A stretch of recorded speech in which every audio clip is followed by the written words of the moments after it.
itu ranahnya nanti ke intelektualitas. Jadi kecerdasan kita, supaya kecerdasan kita selalu terasah, supaya kecerdasan kita ini selalu bisa bersaing, tidak ketinggalan. Itu tantangan kita.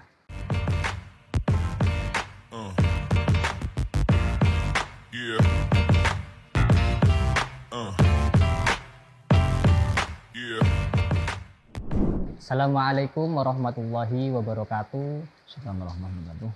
Selamat datang di podcast kami, podcast Ma'al Hasani, ruang bincang ala santri. Di sini kita akan membicarakan isu-isu yang penting yang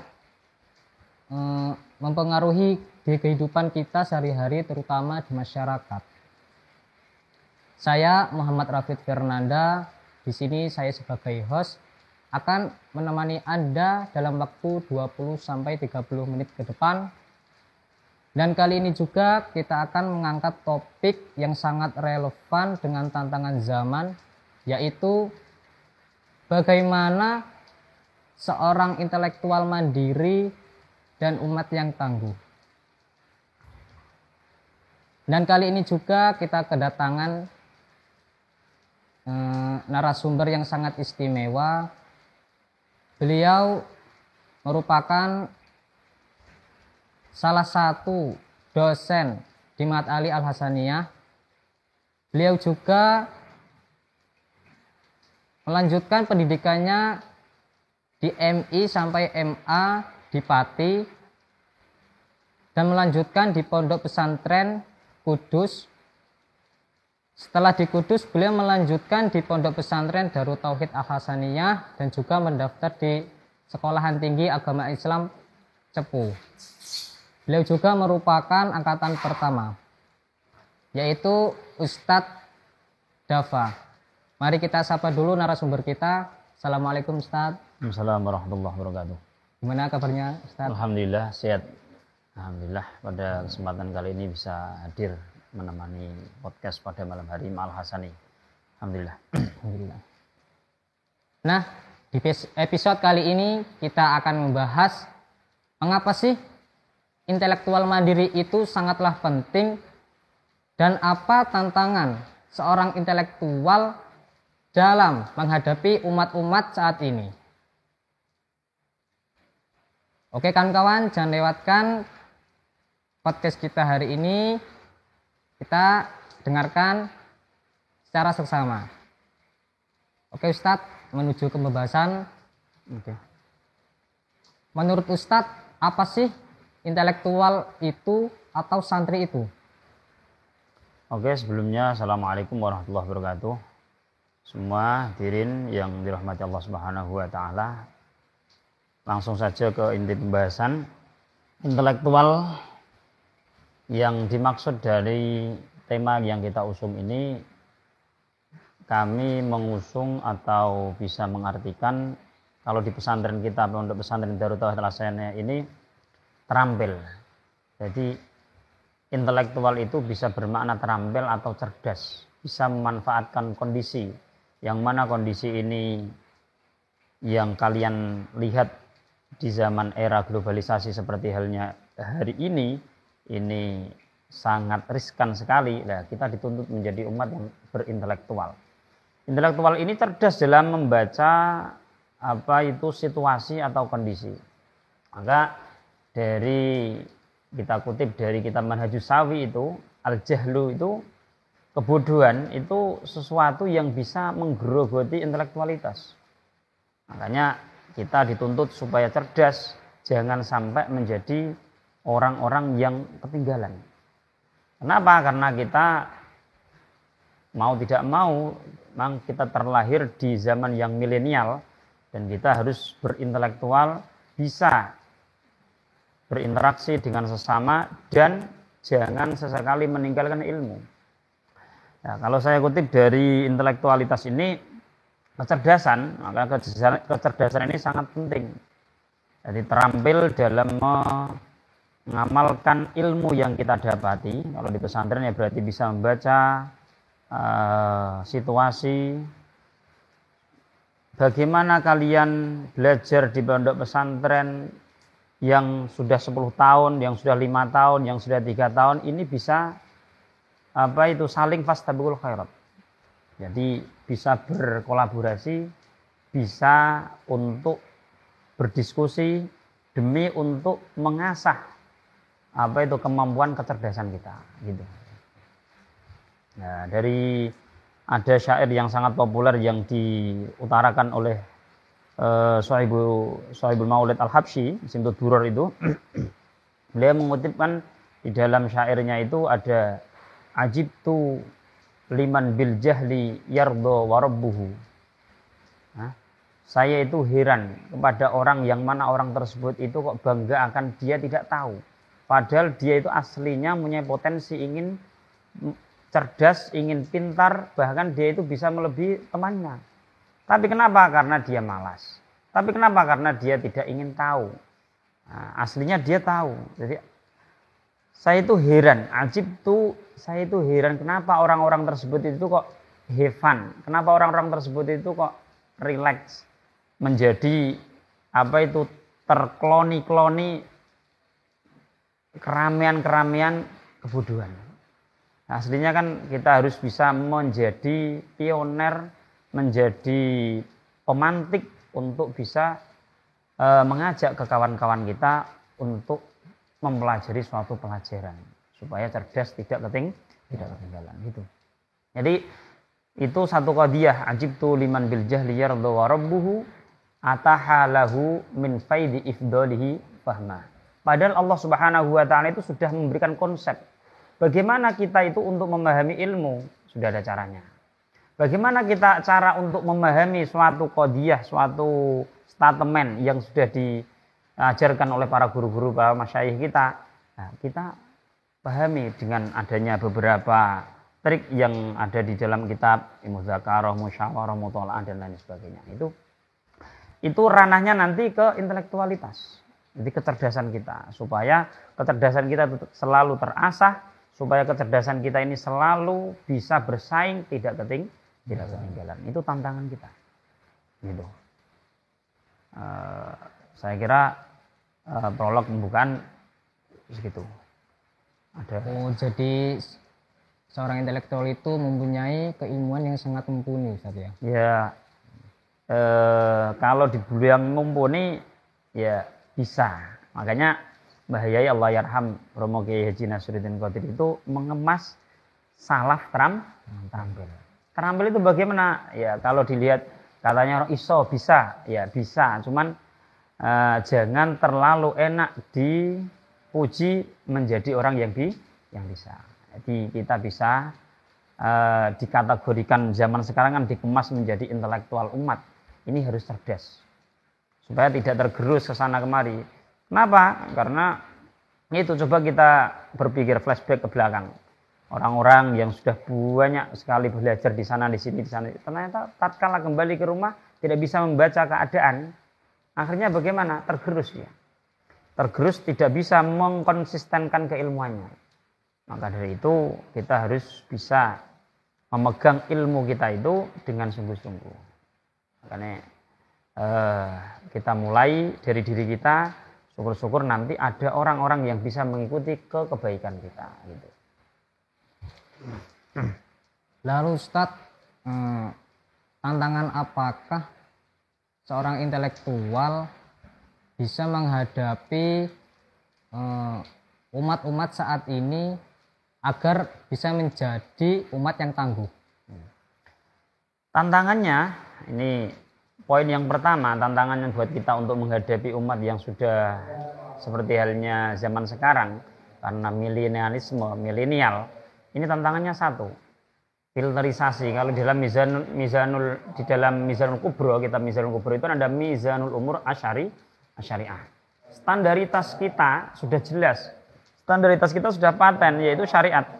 Syariat menata bagaimana umat ini menjadi tergolong orang-orang yang bertakwa, yakni umat yang taat kepada Allah dan menjauhi segala larangannya. Bagaimana? Nah itu syariat kita pegang meskipun itu berat di zaman sekarang. Contoh. teman-teman kita yang dulu di zaman-zaman kita MI atau MTS yang di kampung, yang di desa, tatkala kalian pulang nanti kan ada sekat, yang mana sekat tersebut itu kelihatannya bagaimana? Kayak kita tidak mengikuti dia, ketinggalan atau katrok, ya kan? Kayak kalau dia mengikuti kita, bagaimana? Aku gak santri. Nah, ini tantangan kita. Bagaimana kita bisa mengejawantahkan atau mengajak teman-teman sebaya kita yang dulu untuk taat kepada Allah. Tidak bisa kita ajak langsung ayo, tidak, tapi kita langsung praktekisasi. Kita melakukan ketaatan secara konsisten istiqomah, nanti teman-teman kita akan mengikuti. Karena teman yang baik itu kan mengajak temannya ke kebaikan, tidak kok malah mengajak ke temannya ke keburukan. Itu poin yang pertama. Poin yang kedua, tantangan bagi kita para intelektual umat yang sekarang ini, bagaimana Pak?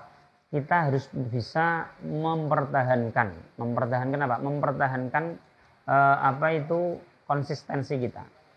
Maka dalam kaidah fikih itu kan ada al-adam hakamah. Jadi kebiasaan kita bagaimana? Kebiasaan kita tatkala di pesantren, di dunia pendidikan, ini berarti kita tatkala pulang ke rumah menghadapi zaman yang sudah seperti ini, kita tetap menjalannya seperti halnya ajaran yang ada di pesantren. Tatkala kita contoh saja diajari oleh Allah yarhamul Romayai Nasiruddin untuk senantiasa mudawamah membaca sholawat, rotibul hadat, itu kita amalkan. Demi apa? Demi menjaga konsistensi kita. Syukur. Kenapa? Karena kita masih mempunyai pegangan, mempunyai guru yang mana teman-teman kita nantinya bisa mengikuti kita. Nah, itu 2 poin yang menjadi tantangan kita. Karena mengajak itu sulit. Tapi kalau kita mencontohkan, insya Allah orang melihat kita akan mengcopy paste, bahkan mengikuti kita. Nah, itu. Menurut Ustadz sendiri, definisi umat yang tangguh itu yang bagaimana Ustadz? Umat yang tangguh. Umat yang tangguh ini ya umat yang bisa atau manusia yang bisa mempertahankan ajaran-ajaran Rasulullah. Nah, ajaran-ajaran Rasulullah lewat mana? Para ulama. Al-anbiya, al-ulama warasatul anbiya. Di ulama mengajari ajaran Rasulullah, diajarkan kepada para santrinya, para orang-orang yang ada. Kita tangguh dalam apa? Dalam hal mempertahankan ajaran-ajaran yang telah jelas kebenarannya, jelas balasannya, dan jelas pasti surganya. Kenapa orang kok tergoda tidak mau menjalankan ajaran-ajaran yang telah diajarkan oleh para guru-guru kita? Karena satu, tidak tahu. Maka jangan sesekali kita menjawab tidak tahu, tapi usahakan belum tahu. Supaya apa? Kalau belum tahu berarti kita nanti akan ada sekat bisa mempelajarinya supaya tahu. Nah, tangguhnya kita itu yang mempertahankan. Makanya Allah yarham Ramayai juga lagi memberikan ibarat pada zaman sekarang itu. Kalau kita menjadi umat yang taat, ini ibarat kita memegang satu bara api. Jadi bara api ini sampai pegang. Orang mau pegang, tidak kalian pegang, nanti panas, mati. Dipegang, nanti akan terbakar tangan kita. Terus bagaimana? Ya, bagaimana cara menghitung? Belum, sampai melihat guru-guru diniyah atau guru-guru di desa, di kampung itu yang mengaji saja ngaji di musola-musola sudah berguguran. Cara pasukan itu berguguran. Tinggal beberapa hitungan helai. Kalau sudah menginjak ke umur sanawiyah, nanti orang-orang tersebut tidak ngaji. Nah ini, kalau kita tidak mempertahankan eksistensi mengajar atau menularkan apa yang kita ketahui, padahal Kanjeng Nabi kan ajarkanlah walau hanya satu ayat. Ajarkanlah walau hanya satu dawuh dari guru-guru kita. Maka dari itu kita harus tetap konsisten tangguh untuk apa? Untuk tidak tergoyahkan ikut grup yuk sana, ikut grup yuk sini. Itu bagi umat sekarang. Nah, Terus apa peran intelektual mandiri dalam membentuk umat yang tangguh, Ustaz? intelektual mandiri dalam membentuk umat yang tangguh sekarang ini kembali lagi ke ajaran-ajaran salaf. Makanya ajaran-ajaran salaf ini tidak bisa kita tinggalkan begitu saja. Nah, bagaimana tantangan kita? Apa tadi pertanyaannya? Apa peran intelektual mandiri dalam membentuk umat yang tangguh? Peran mandirinya ya kita menjalankan dari apa? Dari perintah-perintah yang telah diajarkan oleh Allah Subhanahu wa taala melalui Rasulullah. Terus kita amalkan sebisanya. Nah, kita amalkan sebisanya itu bagaimana? Minimal diri kita mengamalkannya. Tatkala mempunyai ada orang yang mengaji pada kita, ya kita tularkan, kita sampaikan. Tapi tatkala tidak ada, berarti kita yang menjalankan secara konsisten. Makanya para guru-guru kita, Romo Yai Ki Haji Abdullah Hasyim itu juga beliau langsung terjun ke lapangan, mencontohkan supaya apa? Supaya kita itu bisa melihat. Jadi nikmat yang terbesar kita itu bisa melihat para guru-guru kita, haliyah beliau, hal dan akwal beliau, ahwal dan akwal beliau. Kita bisa mengcopy paste, lah inilah peran kita. Bisa mencontoh, mengamalkan ilmu yang kita dapati tatkala kita ngaji. Nah ini bisa meraih menjadi ilmu yang bermanfaat. Berarti kita mengamalkan, setidaknya kita yang mengamalkan. Toh umpama ada orang yang ingin mengikuti jejak kita, mengamalkan ilmu yang telah kita amalkan, alhamdulillah kita mendapatkan pahala yang berbeda lagi. Itu peran kita. Jadi tidak gampang terombang-ambing pada zaman sekarang. Nah, Terus apa pesan Anda untuk pendengar tentang pentingnya intelektual mandiri dan kekuatan umat? Pesan untuk intelektual mandiri ini saya kalau di Ma'had Darut Tauhid Al-Hasaniyah atau tepatnya di Ma'had Ali kita, ini alhamdulillah saya mengampu kaidah fikih. Kalau dalam kaidah fikih itu ada 5 kaidah yang sangat populer. Ini pesan. Yang mana 5 kaidah yang sangat populer ini masuk di semua lini kehidupan. Masuk di semua lini kehidupan. Jadi supaya kita menjadi manusia yang bisa konsisten dalam menjalani hidup, bahkan bisa menjadi milenial, kaum milenial Gen Z kalau sekarang itu, tapi tidak sampai keluar dari jalur. Ini kita harus menata 5 kaidah ini, 5 pedoman, yang mana 5 pedoman ini saya istiqroi atau saya ampu di dalam kaidah fikih, yaitu yang pertama 5 pilar ini, 1 niat. Al-umur bimaqasidiyah itu niat. Niatnya bagaimana? Kalau kita sudah tahu barang siapa yang menjalankan ketaatan pasti akan mendapatkan balasan kebaikan, yakni sing taat bakal mendapatkan surga. Kita sudah tahu. Yang maksiat mendapatkan neraka. Berarti kalau sudah tahu niat kita, kenapa kita milih neraka? Berarti kan salah.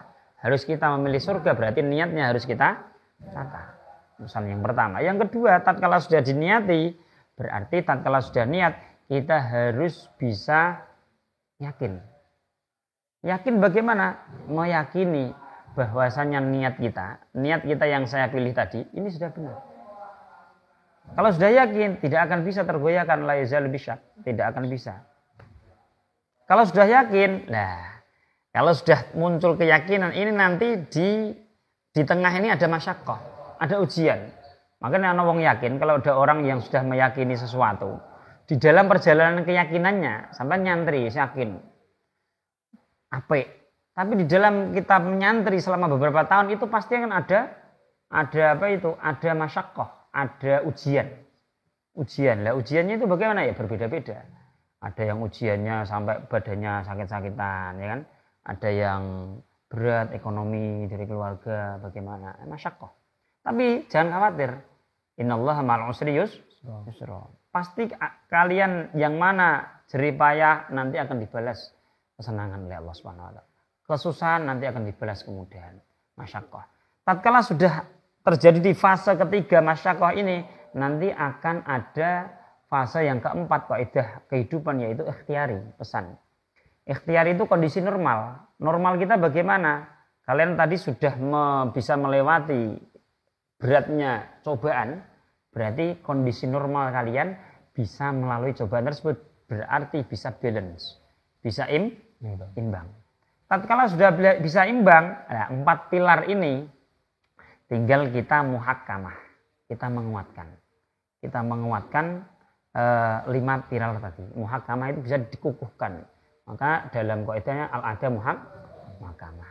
Jadi niat kita patenkan, niat kita kuatkan, terus keyakinan juga kita kukuhkan, terus kemudian jangan putus asa, pasti tatkala ada ujian pasti akan ada kelulusan, tatkala ada cobaan pasti akan ada kenikmatan, sakit pasti akan sembuh.